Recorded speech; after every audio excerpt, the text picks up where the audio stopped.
한참 뭐 인기리에 상영 중에 있나 봐요. 어마어마한 인기가 있다고 하더라고요. 그래서 중국에서 별그대가 인기 있는 것이 워싱턴 포스트지에 소개가 될 정도로, 그것도 일면에 대단하죠. 예. 그리고 중국에서 또 하나 난리 난 것이, 지금 목회자로서 설교 시간에 이런 얘기하기 그렇겠지만 치맥에 난리가 났대요. 예. 왜냐하면 이제 별그대에서 천송이가 계속 시켜먹는 게 치맥이잖아요. 별그대를 저만 봤나요? 왜 이렇게 반응들이 없으시죠? 예, 예. 그래가지고 중국에서 지금 치맥이 난리 났는데, 이 치맥은 원래 우리나라가 많이 먹는 거다 보니까 중국 사람들한테는 그래서 수요가 안 되나 봐요. 공급이 안 된대요. 공급이. 제가 그런 생각을 했어요. 중국이라는 나라 안에서 지금 저런 일들이 벌어지는구나. 우리나라의 문화라는 게 정말 대단하구나. 그래서 제가 보면 이게 중국 사람들은 한번 인기 있는 배우는 좀 끝까지 끌고 가는 경향이 있더라고요. 우리나라에서 보면 이미 인기가 없어지신 저희 장씨 집안에 유명하신 분 장나라 양은 여전히 중국에서 그렇게 인기를 끌고 있는 걸 보면, 제가 볼 때는 김수현 씨가 앞으로 향후 몇 년간은 중국에서 인기가 있지 않을까. 그렇죠? 예. 그러니까 김수현이 드라마를 뭔가 하면 여러분들은 빨리 어떻게 해요? 예, 그 드라마에 나오는 아이템들을 어디에다가요? 중국에다가 어떻게 팔아야 되는가에 대해서 고민하시고 연구하시면 제가 볼 땐 여러분들 다 중소기업 사장쯤은 다 되시지 않을까, 이런 생각을 해봅니다. 그러니까 중국이라는 나라에서는 이런 일들이 벌어져요. 그러니까 오늘의 말씀의 제목은 하나님의 나라에서는, 그러니까 하나님 나라에서는 과연 어떤 일들이 벌어지고 하나님의 나라가 무엇인지, 우리가 지난주에 하나님의 나라에 대해서 잠깐 살펴봤지만 지난주 거는 아주 개략적인 거고, 오늘이 진짜 하나님의 나라에 대한 이야기들을 좀 여러분들 같이 나누길 소망합니다. 오늘 본문은 서기관 중에 한 사람이 예수님에게 찾아와서 이야기하는 내용이에요. 하지만 본문보다 오늘 말씀, 이 마가복음 12장 13절부터 보면 먼저 바리새인들이 와서 세금 문제로 예수님에게 시비를 걸죠. 그러니까 이 가이사에게 바쳐야 될 세금을 어떻게 해야 되냐, 이 문제를 가지고 예수님께서는 좀 짜증나시는 거예요. 왜 짜증나시냐면, 예수님 정도쯤이면 와서 물어봐야 되는 게 뭐죠? 하나님 나라나 뭐 복음이나 천국이 무엇이냐, 어떻게 해야 내가 죄사함을 받을 수 있느냐, 이런 걸 물어봐야 되는데, 이 세상 바리새인들, 하나님의 말씀을 담당했던 그들이 물어보는 질문 자체가 이 세금 문제를 그럼 어떻게 처리할 것이냐, 이런 문제. 그러니까 우리도 그런 거 있잖아요. 성경에 보면 디테일하게 파고 들어가면 성경에 문제가 있어요, 없어요? 있어요. 노아 방주 사건, 이번에 노아가 이제 개봉을 하지 않습니까? 정말로 엄청난 이렇게 대작으로 이렇게 개봉을 하는 것 같아요. 그래서 제가 기회가 되면 주일 오후 같은데 한번 또 이거 얘기하면 또 가야죠. 예. 말하지 않겠습니다. 예. 저희 교회는 뭔가 말하면 다 하는 교회라. 예. 어쨌거나 그 노아의 방주 사건을 보면 성경에 기록이 두 군데가 돼 있는데, 한 군데는 뭐냐면 암수 한 쌍씩 태웠다, 이런 부분, 또 더 많은 걸 태웠다, 이렇게 이야기하고 있어요. 그러니까 디테일하게 들어가서 그걸 가지고 사람들이 고민하고 막 싸워요. 뭐다. 그러니까 예수님의 입장에서는 어떤 거냐면 본질을 보라는 거예요. 핵심을 보라는 거예요. 그런데 본질과 핵심은 보지도 않으면서 왜 자꾸 딴 것들, 딴지들, 중요하지 않은 것들 가운데 목숨을 거냐는 거죠. 그래서 예수님께서 어떻게 이야기하죠? 야, 동전 가지고 와봐. 동전에 누가 새겨져 있어? 가이사요. 그럼 가이사 꺼내. 가이사에게 줘. 하나님의 것은 하나님에게 드려. 그러니까 본질에 집중하지 그런 것에 집중하지 마라고 이야기하는 거예요. 그런데 18절부터 또 부활이 없다고 주장하는 사두개인들이 등장을 해가지고 예수님에게 시비를 겁니다. 그것이 뭐냐면 계대결혼이에요. 이 계대결혼이 무엇이냐면, 이 유대인들 그리고 고대 근동 지역의 어떤 문화와 풍습 중에 어떤 문화와 풍습이 있냐면, 형제가 있는데 형이 결혼을 했어요. 그런데 자식이 없이 형이 죽었어. 아내만 남잖아요. 그런데 이 후사, 자식을 이 땅에 남기고 가는 것이 이들에게는 정말로 중요한 어떤 삶의 목표였어요. 그래서 이들의 문화에서 어떤 것이 있냐면, 동생이 그 형수를 취해서 그로 하여금 자식을 낳게끔 해주는 거예요. 그런데 이 사두개인들이 예수님에게 무슨 얘기를 하냐면, 형제 7이 있는데 첫째 형수가 그렇게 해서 형이 죽고, 둘째랑 같이 둘째가 취했는데 둘째도 자식 없이 죽고, 셋째도 죽고, 그렇게 해가지고 다 죽었다는 거야. 그래서 자식 없이 죽었는데 그게 중요한 게 아니라, 만일 부활이 돼서 살아나면 과연 누구의 아내이냐. 여러분들, 이거는 진짜 시비 걸려고 물어보는 거 아니에요? 제가 정말 싫어하는 것 중에 그거거든요. 만일, 이런 거 있잖아요. 만일 나랑 누가 물에 빠졌어. 그럼 어떻게 할 거야? 저는 정말 맨날 그러거든요. 만일이란 얘기 하지 말라고. 일어나지도 않은 거 가지고 그때 상황 봐서 해야지. 그렇지 않습니까? 그런데 사람들은 이런 말도 안 되는 설정을 가지고 예수님에게 질문을 던지는 거예요. 예. 그들이 하는 이야기가 뭐죠? 모세 율법대로라면 이거 좀 애매하잖아 이거예요. 애매하잖아. 그러니까 이 사두개인들이요, 왜 부활이 없다라고 이야기했는지 아세요? 가장 큰 핵심이 이거예요. 이렇게 하면 좀 애매하니까 차라리 이 애매한 상황들 만들지 않도록 부활이 없다고 해버리자 이거예요. 이건 구더기 무서워서 장 못 담그는 거랑 똑같은 거죠. 그러니까 예수님께서는 진짜로 너무나도 지금 제가 볼 때 예수님이 성격이 너무나도 좋으셨던 거지, 저 같은 성격이었으면 제가 예수님이었다면 이랬을 것 같아요. 아주 지랄들 한다, 지랄들 해 하면서. 그게 무슨 말도 안 되는 소리냐 이거죠. 말도 안 되는 소리냐. 그것이 무엇이 중요하냐는 거죠. 여러분들, 저는 여러분들에게 부탁드립니다. 이 땅에서 불합리한 것이 하나님 나라에서는 합리적이 될 수 있습니다. 아멘. 근데 자꾸만 우리는 이 땅에서 합리적인 것이 무엇이냐를 가지고 따져요. 그러니까 성경이 합리적이에요? 비합리적이에요? 비합리적이에요. 한번 생각해 보십시오. 오른쪽 뺨을 맞았는데 왼쪽 뺨을 내밀어라. 오른손이 한 일을 왼손이 모르게 하라. 친구가 오리를 가져갔는데 십리를 가자. 겉옷을 벗으라 하는데 다 벗어줘라. 여러분들, 이게 합리적인 건가요? 절대로 합리적이지 못해요. 한번 따라 하실까요? 이 땅에서 불합리한 것이 하나님 나라에서 합리적이다. 그런데 이 세상 사람들은 하나님의 말씀을 연구한다라고 이야기하면서도, 내가 하나님의 말씀을 읽는다라고 이야기하면서도 합리라는 기준을 가지고 봐요. 합리적인 것이 무엇이냐. 그러니까 성경 중에 합리적이지 못한 것들을 다 빼버리기 시작한다라는 거죠. 그래서 바리새인들이 나온 거고, 그래서 사두개인들이 나온 거예요. 그런데 이렇게 진짜 예수님께서 좀 짜증나시고 속 터지는 이 상황 속에서 서기관이 예수님에게 찾아와서 이야기하는 거예요. 여러분들, 성경을 읽을 때 머릿속에 이렇게 그리면서 읽어보면 참 재밌어요. 예. 그러니까 지금 보세요. 바리새인, 사두개인, 서기관들은 예수님 시대에 예수님을 끊임없이 괴롭혔던 사람들이에요. 그러니까 연타로 오는 거예요. 하루에. 예, 시간 타임별로 이렇게 다. 세 번째 이 서기관들이 오면 여러분들 같으면 어떻게 했을까요? 저는 그랬을 거예요. 넌 또 뭐? 빨리 말해. 이런 거. 예. 그러니까 지금 짜증이 짜증대로 나실만 한데 예수님께서는 아주 친절하게 대답하고 계신데, 그가 무엇을 물어보냐면 모든 계명 중에서 첫째가 무엇입니까? 이거 좀 제법 있을 법한 질문이죠. 그때 예수님께서 이렇게 말씀하십니다. 하나님은 유일하신 한 분이시다. 그러니 그 하나님을 사랑하라. 그리고 이웃을 사랑하라. 그러자 그 서기관이 뭐라고 이야기하는지 아십니까? 맞습니다. 맞습니다. 여러분들, 이 서기관이라는 직책은 어떤 직책이냐면요, 성경을 필사하던 직책이에요. 그러니까 인쇄술이 발달하지 않았으니까 성경을 보고 성경을 이어 적는 거예요. 그런데 이 성경을 이어 적는 이 서기관들은 공부를 많이 한 사람들이에요. 이어 적는 게 뭐가, 받아 적는 게, 옮겨 적는 게 뭐가 대단한 일인가?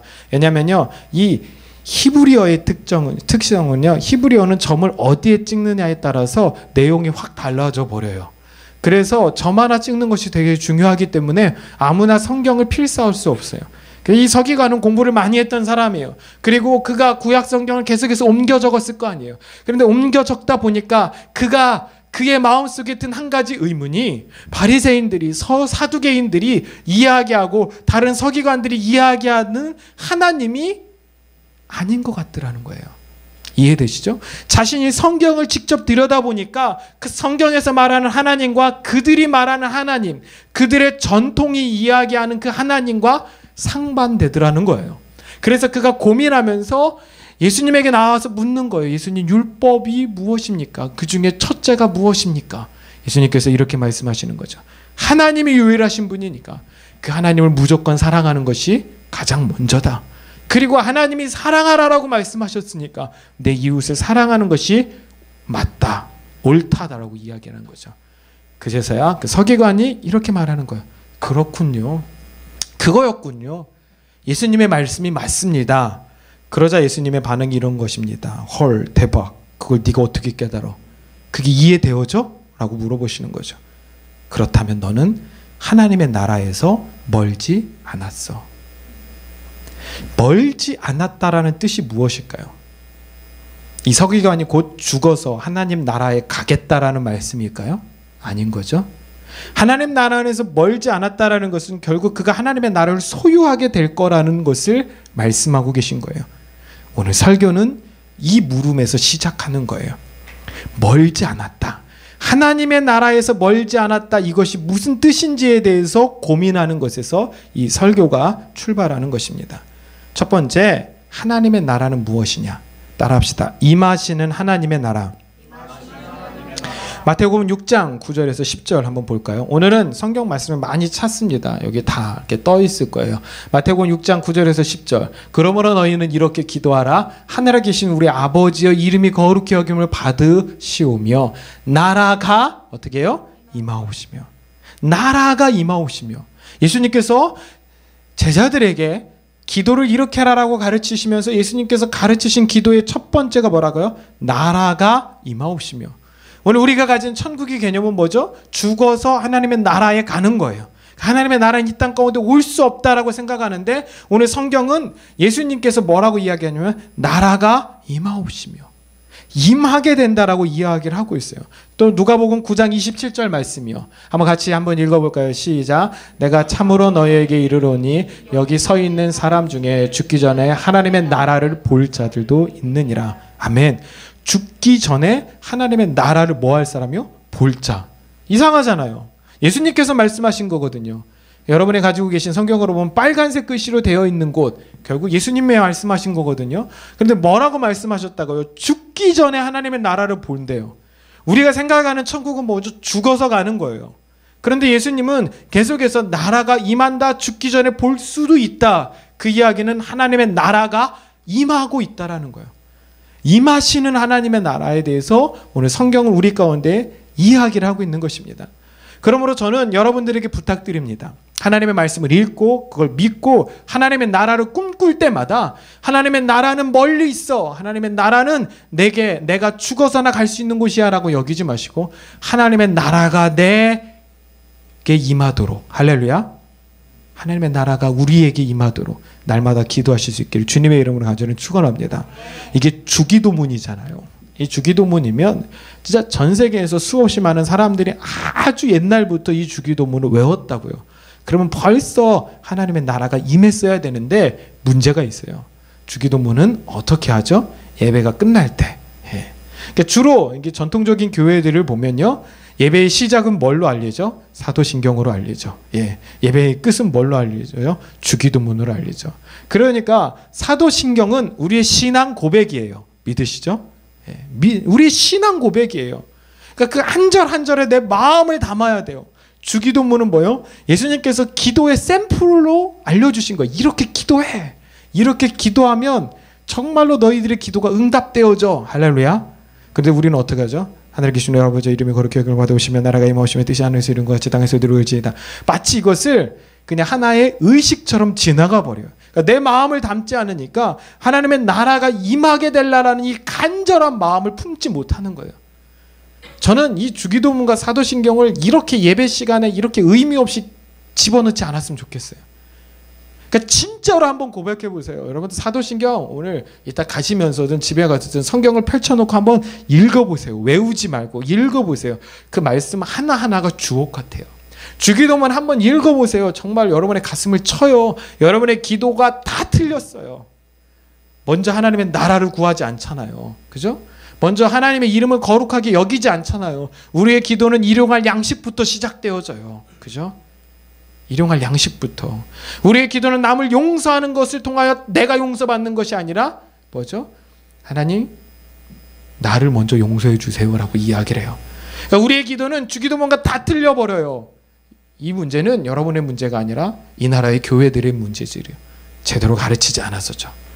그런데 오늘 말씀 보면 하나님의 나라는 분명히 임하게 되어 있다라고 이야기를 하고 있어요. 그럼 여러분들 꿈꾸실 수 있기를 바랍니다. 아멘. 기도해 보세요. 하나님, 나라가 우리 가운데 임하게 해주세요. 하나님의 나라가 우리 가정 가운데 임하게 해주세요. 하나님의 나라가 내가 속한 영역 가운데 임하게 해주세요. 이것이 여러분들의 간절한 부르짖음, 갈망이 되길 간절히 소망합니다. 두 번째, 그런데 임하시는데 어디에 임하시냐? 한번 따라 하실까요? 우리 안에 임하시는 하나님의 나라. 정말로 중요한 말씀은 누가복음 17장 20절에서 21절 말씀입니다. 같이 한번 읽겠습니다. 시작. 바리새인들이 하나님의 나라가 어느 때에 임하나이까 묻거늘 예수께서 대답하여 이르시되 하나님의 나라는 볼 수 있게 임하는 것이 아니요 또 여기 있다 저기 있다도 못하리니 하나님의 나라는 너희 안에 있느니라. 아멘. 따라합시다. 하나님의 나라는 내 안에 있다.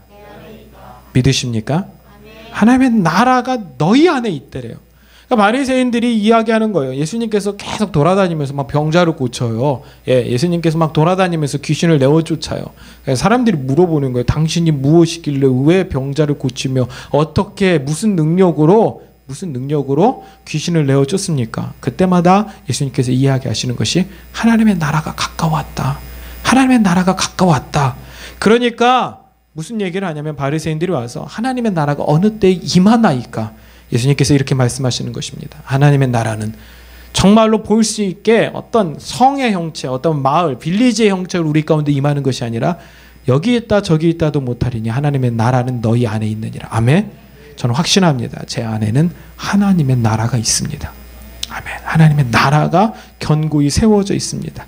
결국 하나님의 나라는 누구 안에 임하느냐? 여러분들 안에 임해요. 왜요? 지난주에도 설명드렸듯이 내가 구원받았기 때문이에요. 할렐루야. 내가 구원받았기 때문에 이미 내 안에는 누가요? 하나님이 나를 다스리고 있어요. 이 나라라는 개념은 통치의 개념이에요. 나라는 어떤 영토의 개념도 있지만 통치의 개념. 결국 무슨 얘기냐면 누가 나를 통치하느냐? 사단이 나를 통치할 때는 나는 하나님 나라의 백성이 되지 못했어요. 그러나 내가 구원받아서 하나님의 다스림, 하나님의 통치를 받으면 하나님을 왕으로 섬기고 있는 내 마음은 하나님의 나라가 형성되어졌다라는 거예요. 할렐루야. 그러므로 여러분들 안에는 이미 하나님의 나라가 있어요. 할렐루야. 저는 믿어요. 여러분들 안에는 이미 하나님의 나라가 있어요. 그 나라가 작으냐 크냐의 문제지 이미 여러분들 안에는 하나님의 나라가 임해요. 그러면 이렇게 설교하면 여러분들 안에 이런 의문이 들죠. 그러면 죽어서 가는 천국은 없는 것입니까? 아니요. 있어요. 지난주 설교를 못 들으신 분들이 있어서 제가 설명드리면 죽어서 가는 하나님의 나라가 있는데 지금 이 땅에서 구원받은 우리가 하나님의 나라를 경험하는 한 가지 이유가 뭐라고요? 천국을 뭐하도록? 맛보도록. 여러분들 하나님의 나라를 꿈꿔야 될 거 아니에요. 꿈꾸려면 뭐가 필요하다 이거? 맛보는 게 필요하다니까요. 맛보는 게. 하나님의 나라가 이런 것이구나 알아야 여러분들이 뭐예요? 나가서 전할 거 아니에요. 그렇죠? 그걸 전할 수 있는 사람이 누가? 그러니까 여러분들이 나가서 전도해라고 해도 전도 못하는 한 가지 이유가 무엇인지 아십니까? 내가 그걸 아직 맛보지 못해서예요. 맛보지 못해서. 천국의 기쁨이 없어서. 그러니까 결국 여러분들이 가서 전도하는 한 가지 방법은 뭐죠? 우리 교회 좋아 이거예요. 우리 교회 좋아. 여러분들 교회가 좋으면 얼마나 좋습니까? 예? 교회가 교회지. 예? 우리 교회 좋아 이거예요. 또 정 안 되면 가서 하는 이야기가 그거죠. 우리 교회 목사님 참 좋아. 예, 여러분들은 그런 얘기도 못 하시잖아요. 예. 그러니까 여러분 참 불쌍해요. 예. 뭐 이런 거. 예. 또 가서 하는 이야기가 뭐죠? 우리 교회 참 자매들이 이뻐. 아니 뭐 나이트클럽 선전하는 겁니까? 예. 어디 그런 거 가지고 우리가 하나님의 나라, 교회를 그리고 전도할 수밖에 없다라는 거죠. 그것이 우리의 현실이에요. 그런데 내가 하나님의 나라를 맛보면요. 여러분들이 세상에 나가서 이렇게 이야기하게 되는 거예요. 어떻게 해요? 너가 예수를 안 믿고 어떻게 사니? 이거죠. 네가 하나님의 나라를 경험하지 않고 어떻게 사니? 애들이 그럴 거 아니에요. 뭔 소리야? 내 안에는 하나님의 나라가 있어. 그런데 그 하나님의 나라를 소유한 나의 삶이 어떻게 180도 바뀌어버린 인생을 살고 있는 거야. 할렐루야. 사람들이 보는 거죠. 뭐요? 하나님의 나라를 봐요. 나를 통하여. 그러므로 저는 소망합니다. 여러분들 안에 하나님의 나라가 임하게 되길 간절히 소망합니다. 구하세요. 이렇게 하나님의 나라가 내게 임하게 하여 주시옵소서. 아멘. 더 믿음으로 선포하는 선포는 어떤 건지 아십니까? 하나님의 나라가 내게 임했습니다. 할렐루야. 따라합시다. 하나님의 나라가 내게 임했습니다. 여러분들 기도는요 두 가지로 해요. 많은 사람들이. 한국 사람들의 기도는 첫 번째 미래형 기도죠. 미래형 기도. 제가 자주 쓰는 표현. 여러분들 안에 여러분들 언어들, 여러분들의 기도문 한번 적어보세요. 여러분들이 적어보면 틀림없이 여러분들은 다 미래형을 가지고 기도하고 있어요. 하나님께서 이루실 것입니다. 하나님께서 고치실 것입니다. 하나님께서 행하실 것입니다. 다 그렇잖아요. 그러니까 미래형으로 기도한다고요. 그러니까 지금 상황이 어떤 상황이냐면 여러분들이 기도를 딱 시작할 때 하나님께서 여러분들에게 응답을 주시려고 이 응답을 딱 가지고 와서 이렇게 기다리고 계세요. 아, 얘가 기도하면 내가 응답 줘야지. 근데 여러분들이 어떻게 기도한다고요? 하나님께서 행하실 것입니다. 원래 지금이 아닌가 보네. 하나님께서 고치실 것입니다. 아, 지금이 아닌가 보네. 그래가지고 하나님께서 계속해서 응답을 미루고 계신 거예요. 뭐 할 때? 내가 믿음으로 선포할 때까지. 그런데요, 여러분들의 기도를 조금만 바꿔보세요. 어떻게 해요? 하나님께서 하셨습니다. 아멘? 네, 하셨습니다. 하나님께서 행하셨습니다. 하나님께서 고치셨습니다. 할렐루야. 이게 진짜 믿음이에요. 이게 진짜 믿음. 하나님의 나라가 내가 임할 것입니다가 아니라 하나님의 나라가 내게 뭐 했다고요? 임했습니다. 임했습니다. 그것이 여러분의 마음의 소원이 될 수 있었으면 좋겠어요. 그리고 그렇게 선포하십시오. 진짜 하나님의 나라가 여러분들 안에 임한 그 나라가 여러분의 삶을 움직이게 될 것입니다. 세 번째요. 그런데 그 임하는, 우리 안에 임하는 하나님의 나라가 어떻게 임하냐? 한번 따라합시다. 권능으로 임하시는 하나님의 나라. 마가복음 9장 1절 말씀 보도록 하겠습니다. 마가복음 9장 1절입니다. 시작. 또 그들에게 이르시되 내가 진실로 너희에게 이르노니 여기 서 있는 사람 중에 죽기 전에 하나님의 나라가 권능으로 임하는 것을 볼 자들도 있느니라 하시니라. 아멘. 뭘로 임한다고요? 권능으로 임한다라는 거예요. 권능. 그냥 임하는 게 아니라 권능으로 임한대요. 정말로 이 권능으로 임하는 것이 무엇을 의미하는지 마태복음 12장 28절 말씀이요. 마태복음 12장 28절 시작. 그러나 내가 하나님의 성령을 힘입어 귀신을 쫓아내는 것이면 하나님의 나라가 너희에 임하였느니라. 할렐루야. 예. 여러분들 뭐라고요? 내가 하나님의 성령을 힘입어 귀신을 쫓아내는 것이면 하나님의 나라가 이미 너희 안에 임하였느니라. 이게 무슨 얘기죠? 그러니까 예수님께서 귀신을 내어 쫓았어요. 그러니까 제자들이 깜짝 놀라요. 이게 어떻게 된 일이지? 저분이 누구길래 귀신을 내어 쫓지? 이럴 때 예수님께서 말씀하시는 거예요. 내가 하나님의 성령을 힘입어 귀신을 쫓아내는 것이면 하나님의 나라가 너희에게 이미 임하였느니라. 그러니까 그 권능이 어떻게 나타난다고요? 귀신을 내어 쫓는 것을 통하여 나타난다라는 거. 할렐루야. 여러분들 귀신을 내어 쫓는다. 이것이 무엇이냐면요. 여러분들에게 능력이 생긴다라는 거예요. 능력이. 여러분들에게 강력한 하나님의 권능이 임하게 될 줄로 믿습니다. 아멘. 여러분들 저희 교회가 이렇게 작은 교회지만 여름이 되면 아주 재밌는 일을 한 가지 벌일 거예요. 예. 첫 번째 일은 가장 중요한 최대 이슈 중에 하나 떠오르고 있는 게 싱가포르이고요. 또 하나는 이제 청소년 기름 부음 캠프라고 저희 이제 상계교회 형제교회로 있기 때문에 상계교회와 함께 청소년 기름 부음 캠프를 진행해요. 제가 대부분을 진행해 가는데 그때 정말로 갖가지 능력과 권능들이 나타나는 것들을 여러분들 보게 되실 줄로 믿습니다. 여러분들이 이 작은 교회를 다니고 계시지만 여러분들이 이 교회에서 이렇게 헌신하시면 2,000명, 3,000명 되는 캠프로 섬길 수 있는, 진행할 수 있는, 뭐야 이게 뭔 소리지? 안 그려지시죠? 그냥 그리시면 돼요. 그런가 보다. 해가지고 올 8월 첫 주부터 첫 주에 8월 4일부터 그 주간에 제가 평택대학교에서 청소년 기름 부음 캠프를 진행해요. 예. 여러분들 오셔서 같이 이렇게 스텝으로 헌신하셨으면 좋겠고 더 능력 있는 분들은 원래 저희 목표가 그런 거였거든요. 빨리 저희 찬양단이 좀 이렇게 잘 갖춰지면 그때 저희 찬양단을 세우는 거.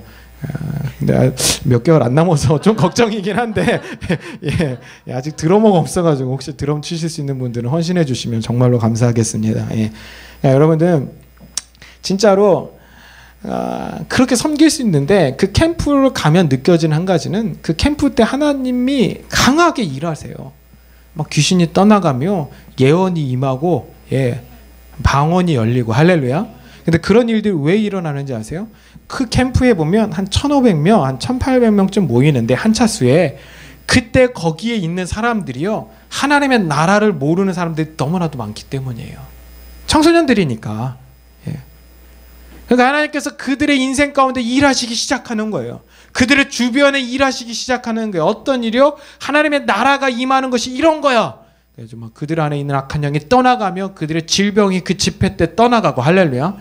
그들이 방언을 말하고 예언을 말해요. 여러분들 저희가요 지금 뭐 평일날 계속 기도회를 하고 있죠. 저녁에. 그리고 아침에 큐티 모임을 하고 있어요. 그러나 놀라운 한 가지 사실은요. 그 큐티 모임 가운데서 하나님께서 말씀하세요.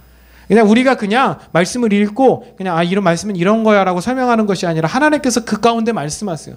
저녁 기도 모임 때 보면 더 재미있는 놀라운 현상은 저희 같이 하는 사람들이 다 예언을 해요. 예언을 해요. 그래서 예언적 기도를 해요. 여러분들 보면 이 교회는 뭔가 신비적인가 봐. 아니에요. 그냥 그게 자연스러운 현상이에요. 왜냐하면 예수님이 사역하셨을 때 병자를 고쳤어요? 안 고쳤어요? 고치셨죠. 귀신을 내어 쫓으셨어요? 쫓으셨잖아요. 예언이 열렸잖아요. 그러니까 그 현상들이 지금 초대교회와 같이 이곳 가운데서 풀어져요. 나는 못하는데 상관없다니까요. 오면 하게 되어 있어요. 할렐루야. 누가 태어날 때부터 예언하면서 태어나는 사람은 이상한 사람이에요. 그죠?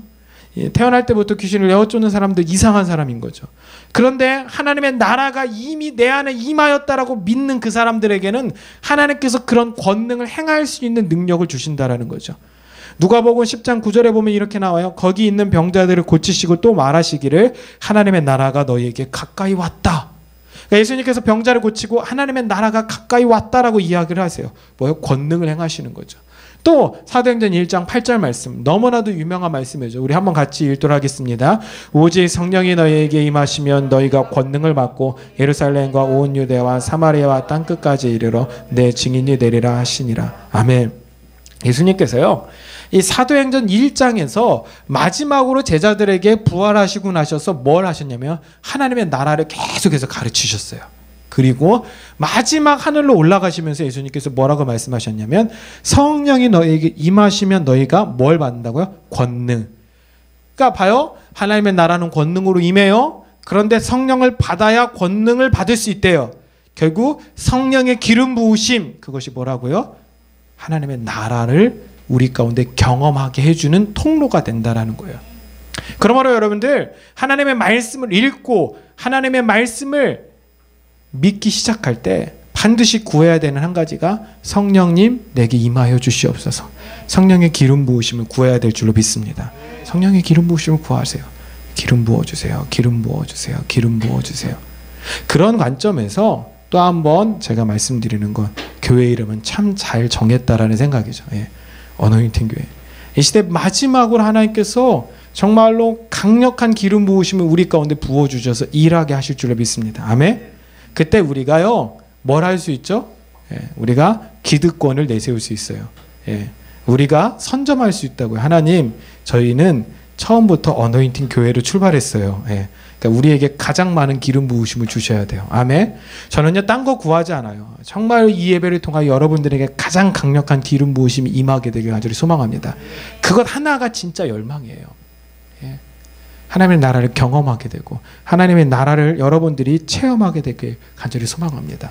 바울은 고린도전서 4장 20절에서 한번 큰 소리로 읽어봅시다. 시작. 하나님의 나라는 말에 있지 아니하고 오직 능력에 있느니라. 아멘. 오직 뭐에 있다고요? 능력에 있대요.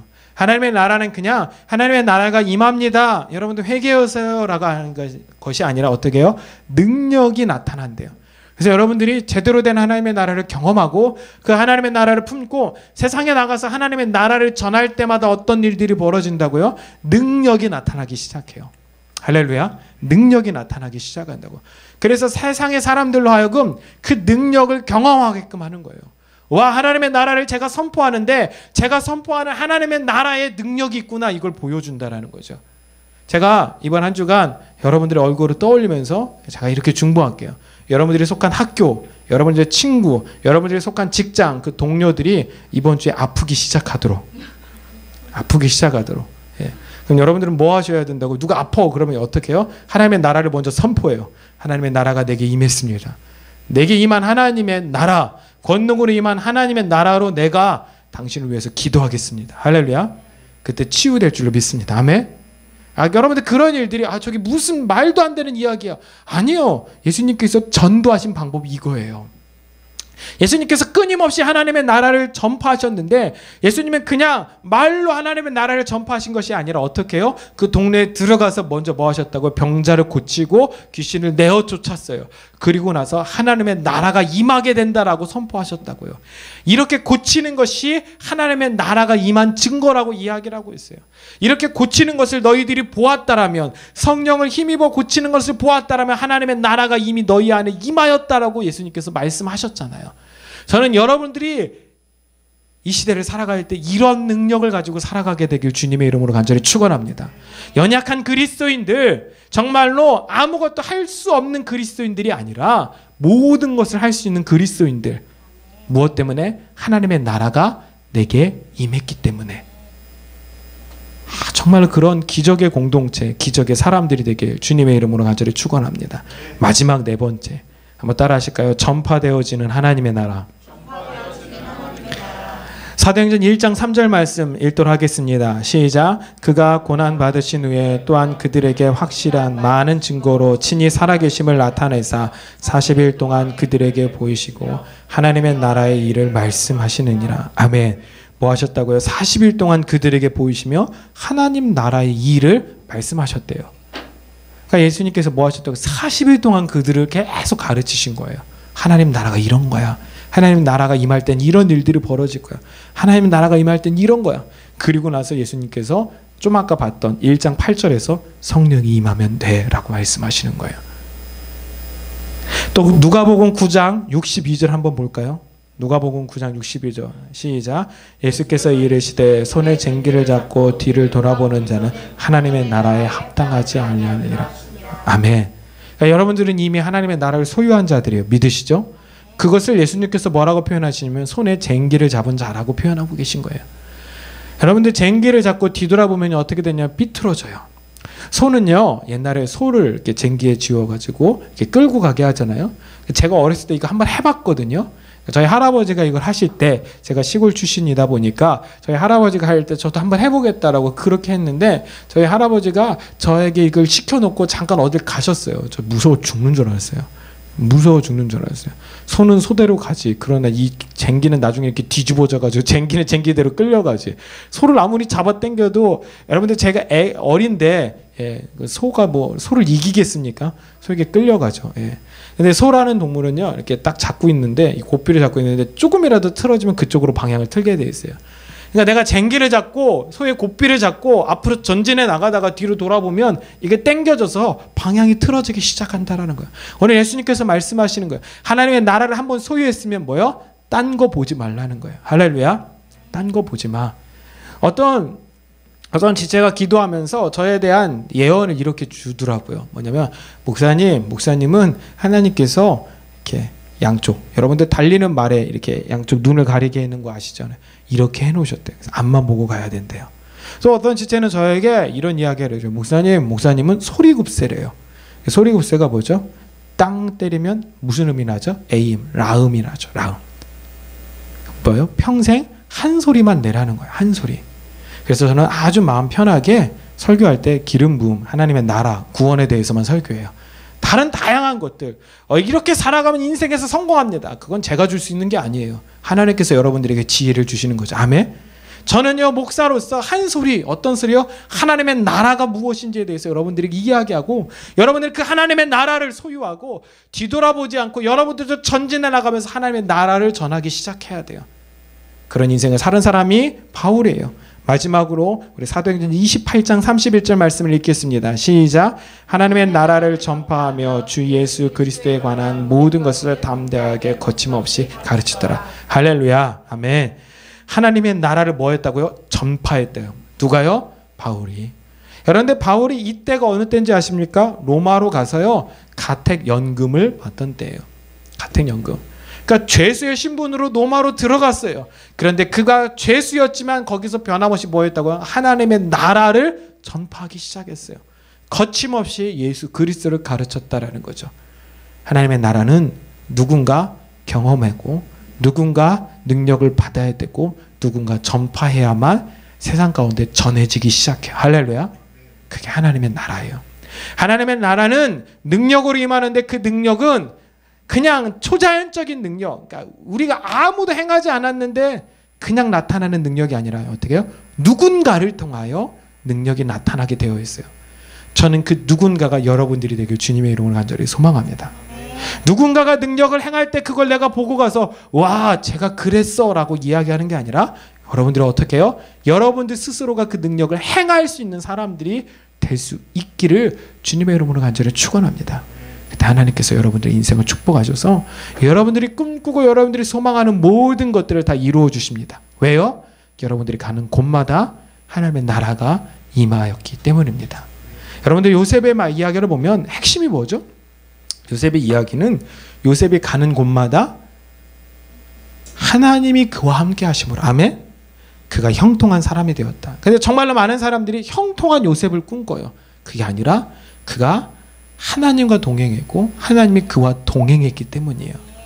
여러분들이 인생 가운데서 승리하고 성공하는 한 가지 비결은 뭐라고요? 하나님의 나라가 여러분들 안에 임하면 돼요. 그리고 그걸 붙잡고 여러분들이 뒤돌아보지 않고 정말로 똑바른 쟁기질을 하면서 하나님의 나라를 향하여 전진해 나가면 여러분의 인생의 나머지 모든 부분을 하나님께서 채워주십니다. 그것이 하나님의 나라에서 벌어지는 일들입니다. 오늘 말씀을 정리하겠습니다. 하나님의 나라는요 어떻게 해요? 임하시는 하나님의 나라입니다. 믿으십니까? 그 임하시는 하나님의 나라가 어디에 임한다고요? 우리 안에, 내 안에 임하십니다. 그리고 이미 임하셨습니다. 왠지 아십니까? 제가 그렇게 선포했기 때문이에요. 아멘. 여러분들이 입술로 선포했기 때문에 여러분들 안에 하나님의 나라는 이미 임한 것입니다. 또 하나 우리 안에 임하는 하나님의 나라는 권능으로 임하십니다. 권능, 능력으로 임하신다는 거예요. 그래서 여러분들이 능력자로 살아가게 될 줄로 믿습니다. 마지막으로 하나님의 나라는 그 능력으로 임한 것을 경험한 사람들이 전파해야 되면 세상에 전해진다라는 거예요. 그러면 여러분들 이 한 주간 이 말씀을 붙잡고 묵상하며 계속 기도하십시오. 하나님, 내 안에 하나님의 나라가 임하게 하여 주시옵소서. 성령님, 내 안에 하나님의 나라가 임하게 하여 주시옵소서. 그리고 여러분들 세상에 나가서 하나님의 복음을 전하십시오. 그러면 하나님이 여러분의 인생을 귀하게 쓰셔서 여러분의 인생 모두가 하나님의 축복으로 물들게 될 줄로 믿습니다. 우리 시간에 시선이라는 찬양 같이 고백하며 여러분의 어떤 시선을 하나님 앞에 좀 같이 고정하며 우리 하나님 앞에 예물 드리도록 하겠습니다.